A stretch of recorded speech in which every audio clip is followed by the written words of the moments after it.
अस्सलाम वालेकुम, miss Kashif Kiani again. बहुत शुक्रिया आपकी मोहब्बतों का।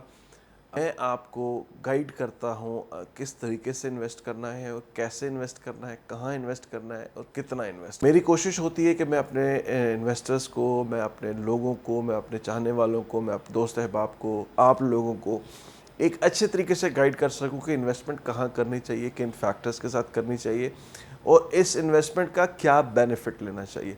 बेसिकली हमें रियल एस्टेट में जब हम इन्वेस्ट करने का सोचते हैं तो हम चाहते हैं कि हमारा सरमाया, हमारा capital that work for us instead of we are working 24/7 to make money.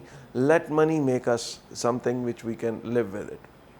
तो रियल एस्टेट इन्वेस्टमेंट का नॉर्मली मोटिव यही है कि रियल एस्टेट में जो सरमाया, जो कैपिटल, जो फंड्स इन्वेस्ट किए गए हैं, that they make more money and then we can live with that. आपको बेहतर तरीके से गाइड कर सकूँगे रियल एस्टेट में कहाँ इन्वेस्ट करना है। अब आ जाते हैं कि जी आज के टॉपिक पे। आज का हमारा टॉपिक है कि रियल एस्टेट का बिजनेस या रियल एस्टेट इन्वेस्टमेंट कितने पैसों से शुरू की जा सकती है। How much money required to start a real estate business. Real estate एक ऐसा बिजनेस है जिसमें आप अरबों रुपए लगा के भी इन्वेस्टमेंट कर सकते हैं और जिसमें आप चंद हज़ार रुपए लगा के भी रियल एस्टेट का बिजनेस कर सकते हैं। ऑब्वियसली जितना आपका कैपिटल इन्वॉल्व होगा उतना कैपिटल गेन आपको मिलेगा। जितना एक रीजनेबल इन्वेस्टमेंट आपके पास होगी उतनी सिक्योर इन्वेस्टमेंट आप कर सकते हैं, उतना आपका रिटर्न अट्रैक्टिव होगा और अट्रैक्टिव से मुराद ये है कि आपको एक हैंडसम प्रॉफिट उससे जनरेट कर सकते हैं। अब रियल एस्टेट में बहुत सारे सेगमेंट्स हैं जी। रियल एस्टेट में सबसे पहले जो एक कॉमन फेज़ आ जाता है या कॉमन एक रियल एस्टेट का जब कोई नाम लेता है, जो प्रॉपर्टी के बिजनेस का नाम लेता है, उसमें आ जाती है फाइलिंग। कि आप एक कोई भी सोसाइटी को पिक करते हैं, उस सोसाइटी के वर्चुअल प्लॉट्स को प्री लॉन्च से पहले पहले आप उसकी बाइंग एंड सेलिंग करते हैं, जिसको हम नॉर्मली आम जुबान में ट्रेडिंग कहते हैं। ट्रेडिंग का बिजनेस स्टार्ट करने के लिए आपको कोई बड़ा सरमाया दरकार नहीं होता। आप चंद हज़ार रुपए से वो एक बिज़नेस शुरू कर सकते हैं कि आपने एक वक्त में ख़रीदा। वो basically day to day business पे, डे टू डे बेसिस पे वो बिज़नेस हो रहा होता है। आज एक फ़ाइल की प्राइस इतनी है, कल उसकी इतनी हो जाएगी, परसों इतनी हो जाएगी, बट इट्स ऑल वर्चुअल।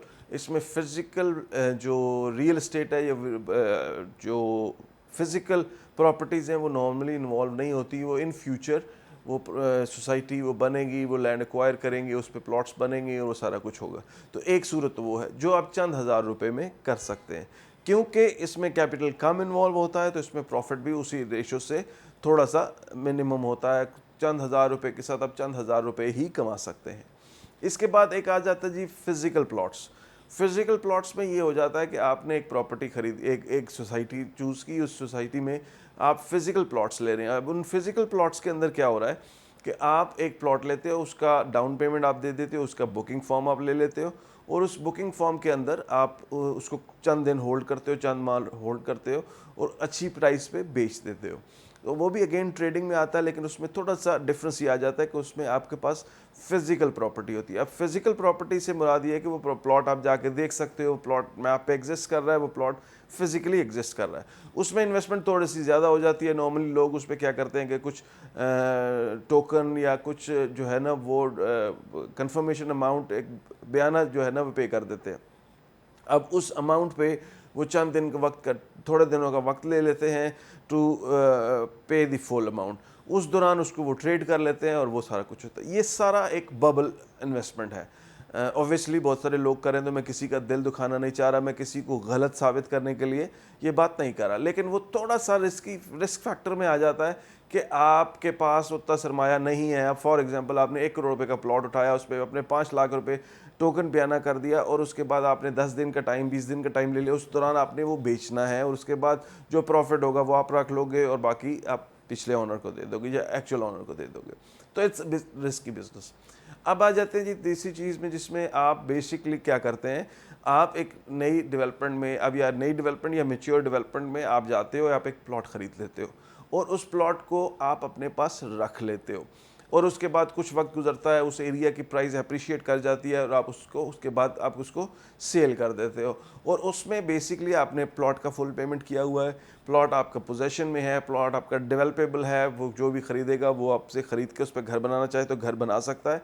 तो वो कंज्यूमर मार्केट में आ जाता है। ऑब्वियसली इसमें इन्वेस्टमेंट थोड़ा ज़्यादा होता है, आपने प्लॉट का फुल पेमेंट करना होता है और फुल पेमेंट के साथ आपका प्रॉफिट भी उतना ही हैंडसम होता है, उतना ही अट्रैक्टिव प्रॉफिट होता है। इसी के साथ साथ अब एक आ जाता है जी कि हाई राइज बिल्डिंग्स, क्योंकि इस वक्त जब सबसे ज़्यादा ट्रेंडी बिजनेस है या ट्रेंडी रियल एस्टेट है, ट्रेंड में जो रियल एस्टेट है वो है जी हाई राइज। क्योंकि ऑब्वियसली हम लोग जिस तरीके से हमारी पॉपुलेशन बढ़ रही है, हमें बहुत ज़्यादा हाउसिंग की रिक्वायरमेंट है। अब लैंड ऑब्वियसली वो लिमिटेड है, ज़मीन हमारी उतनी है, अर्थ हमारी उतनी है जितनी है, तो उसको हल निकालने के लिए वर्टिकल बिल्डिंग्स का कॉन्सेप्ट आया। अब हमने हाई राइज आना शुरू कर दिया ताकि वो एक कनाल पे बजाय एक फैमिली रहने के, वहाँ पे फॉर इंस्टेंट वो अगर वो ग्राउंड प्लस 30 स्टोरी बिल्डिंग है तो उसमें लेस अज्यूम्ड एक कनाल का ही अपार्टमेंट और 30 फ्लोर्स है, 30 फैमिलीज उसमें अकोमोडेट हो जाती है। इसी तरीके से अगर आप दूसरी तरफ बात करें तो वो छोटे यूनिट्स बना के छोटी फैमिलीज़ के लिए यूनिट्स बनते हैं, 2 बेडरूम का या 1 बेडरूम का अपार्टमेंट बनते हैं तो बहुत सारे बन जाते हैं, जिसकी वजह से आप अकोमोडेशन की रिक्वायरमेंट है या डिमांड है उसके मुताबिक शायद सप्लाई को मेंटेन कर सके। तो उसका बहुत ज़्यादा ट्रेंड है, बहुत ज़्यादा इन्वेस्टमेंट है उसमें भी। अगेन इन्वेस्टमेंट जो है वो बहुत तरीक़ों से हो जाती है। फैक्टर्स वही हैं, आप प्री लॉन्च में फाइल्स भी ख़रीद सकते हैं, आप होल्डिंग पोजीशन में भी आ सकते हैं कि आप अपार्टमेंट बुक करवा लें, उसको जो डेवलपमेंट फेज़ है उसमें आप होल्डिंग पावर रखें, उसके बाद जब वो डेवलप हो जाए या नियर टू डेवलपमेंट हो तो आप उसको सेल कर दें। जैसे मेरी एक और वीडियो में मैंने आपको एक्सप्लेन किया कि वो pre launch and pre launch के फेजेस होते हैं। तो आपने एक फ़ेज़ में ख़रीदा, अगले फ़ेज़ में उसको सेल आउट कर दिया, अब उसके बाद दूसरा इन्वेस्टर आया, उसने वो ख़रीदा और उसने आगे सेल कर दिया, तो भी प्रॉफिट कॉन्टिन्यूज़। तो वो सर्कल में सबका अपना अपना शेयर उसको मिलता रहता है। So coming back to the main topic है कितना इन्वेस्टमेंट चाहिए। तो देखिए जी, रियल एस्टेट बिज़नेस एक ऐसा बिज़नेस है जिसमें आप चंद हज़ार रुपए से शुरू करके चंद हज़ार अरब तक भी इन्वेस्ट कर सकते हैं। तो it's all depend on you और आपका मोटिव कि आप किस मोटिव से इन्वेस्टमेंट करना चाह रहे हैं और कितने वक्त के लिए इन्वेस्टमेंट करना चाह रहे हैं। तो सबसे पहले रियल एस्टेट में इन्वेस्टमेंट करने के लिए जो सबसे कीमती सरमाया आपका है वो है आपका नॉलेज। आपका जहाँ पे भी आप इन्वेस्टमेंट करना चाह रहे हैं उस पर्टिकुलर प्रोजेक्ट, उस पर्टिकुलर डेवलपमेंट की नॉलेज आपको ज़रूर होनी चाहिए। क्योंकि इस वक्त ऑब्वियसली जब एक बिज़नेस बहुत फ्लरिश कर रहा होता है, बहुत ज़्यादा तरक्की हो रही होती है, उसमें बहुत ज़्यादा डिमांड होती है उसकी, बहुत सारे लोग उसके साथ इन्वॉल्व होते हैं, तो good and bad factors are always there.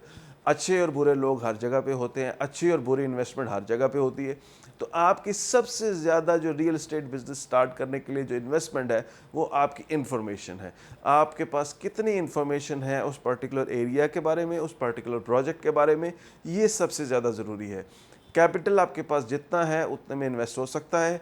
अगर आप रियल एस्टेट बिज़नेस में आना चाह रहे हैं और इसको स्टार्ट करना चाह रहे हैं, ऑब्वियसली मेरा ब्रेड एंड बटर इसके साथ इन्वॉल्व है, लेकिन मेरी तरफ से आपको एक फ्री एडवाइस है, एक फ्री ऑफ़र है जिसमें नॉर्मली हम लोग फ्री चीज़ों को उतनी कदर नहीं करते, लेकिन जो लोग रियल एस्टेट इन्वेस्टमेंट को सीखना चाह रहे हैं, जो इस पे आना चाह रहे हैं, जो इसको as a trade, as a business शुरू करना चाह रहे हैं, इन्वेस्टर हजरात, अगर वो किसी भी एरिया का, स्पेसिफिकली इस्लामाबाद की अगर मैं बात करूं तो इस्लामाबाद में अगर वो इन्वेस्टमेंट करना चाह रहे हैं तो for without any benefits, without any fee, without anything आप मुझसे रब्ता कर सकते हैं। मैं एक जनरल ओपिनियन आपको ज़रूर दे दूंगा कि आप किस तरफ इन्वेस्ट करें, कहाँ इन्वेस्ट करें, कितना इन्वेस्ट करें, कितनी देर के लिए इन्वेस्ट करें।